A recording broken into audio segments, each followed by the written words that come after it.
Hey, what's ready? Welcome back to News Dose, and you know what? I keep saying that I need to see actions from the new Xbox CEO, Asha Sharma. I mean, up to this point, she's been saying all the right things, and, we've been hearing whispers about how she wants to do this and she wants to do that.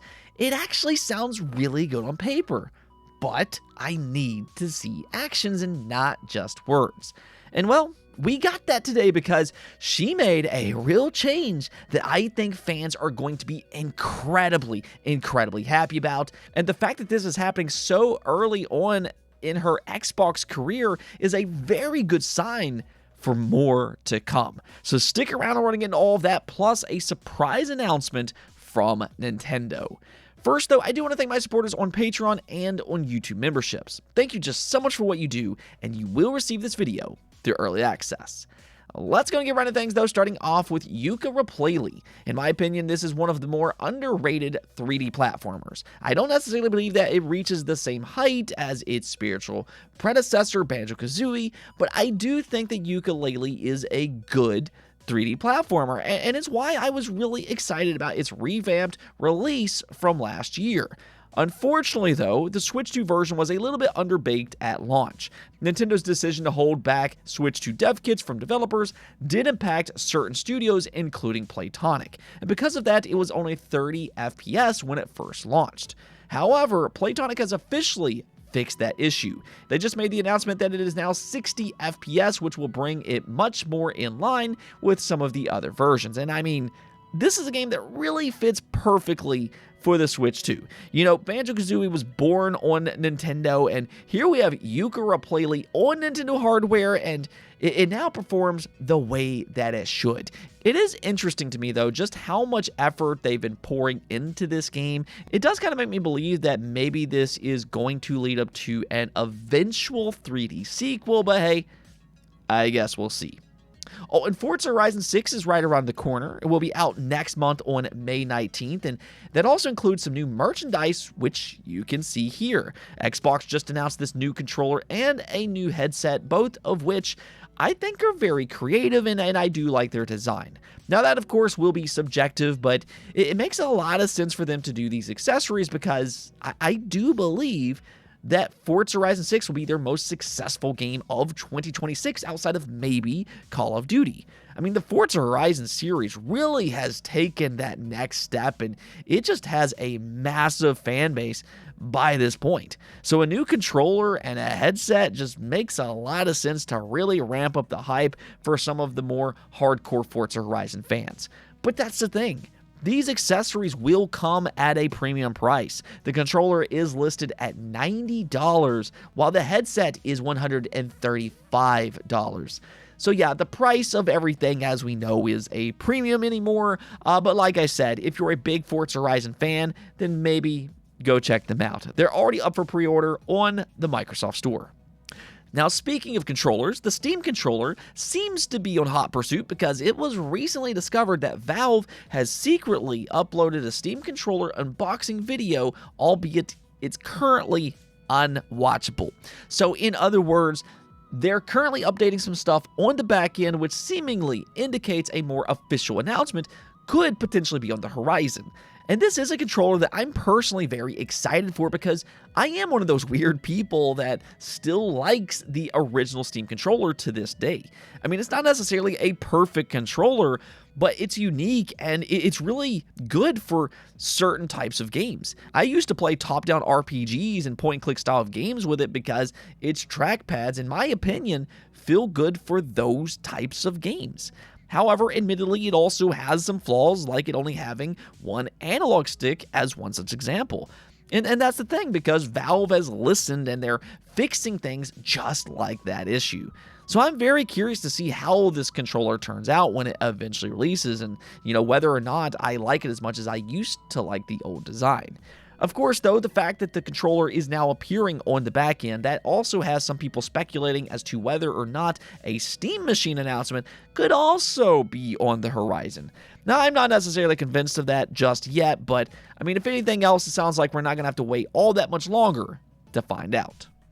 All right, now let's go talk about Xbox because they just made a massive announcement that really changes the landscape for Xbox Game Pass. And also, I think the future for Xbox as well. After today's announcement, I think there's a lot more reason to believe in Xbox's new leadership. Now, I'll circle back to that in just a moment, but first, we do need to talk about this big announcement, and that is a price drop for Xbox Game Pass. The rumors were absolutely true. They are removing Call of Duty from the service to bring the price down for Xbox Game Pass. You can see the full announcement here by Asha Sharma. She said that Game Pass Ultimate has become too expensive for too many players. Starting today, we're dropping the price from $30 to $23 a month. Future Call of Duty titles will no longer join Game Pass Ultimate on day one. They will join this tier the following holiday after launch about a year later. Current Call of Duty titles will remain available to Ultimate subscribers. We'll keep learning and evolving Game Pass to better match what matters to players. And that is a very important part to keep in mind. This is now the second time that she has publicly said that Game Pass is an evolving service and they're learning as they go. In other words, this absolutely will not be the final change for Xbox Game Pass. In fact, there's already rumor going around that Xbox may consider a build-your-own service approach. So basically, that means you'll be able to pick and choose what you want into Game Pass and what best fits your budget. So if you only want first-party games, as one such example for, let's say, $15 a month, then maybe you could do something like that. Or maybe you don't want something like EA Play. Then you can just simply exclude that, or maybe you only want indie games. There are some creative ways that they could do that build-your-own Game Pass service to bring the price down even more if they were to go in a direction like that. But circling back to the price drop for today, there are multiple reasons that this news is just so refreshing. I mean, for one, how often do we get to hear about a price drop in today's era? It is a rarity by this point. But I think even more so is that this announcement definitively shows that Asha Sharma is actually here to make changes to Xbox for the better. She is actually listening to fans and she is putting her words to action. And that's the thing. That's what we've all been waiting for since it was first announced that she was going to be the next Xbox CEO. And she didn't even have to make us wait all that long for her decision. Today really showcases that she is already hard at work to make changes. She's putting her foot down. And for those reasons, this makes me believe in Xbox once again, just a little bit more. Now, to be fair, she still has a long way to go. Xbox has dug themselves into a deep hole these past few years, and it's going to take them a lot to dig themselves out.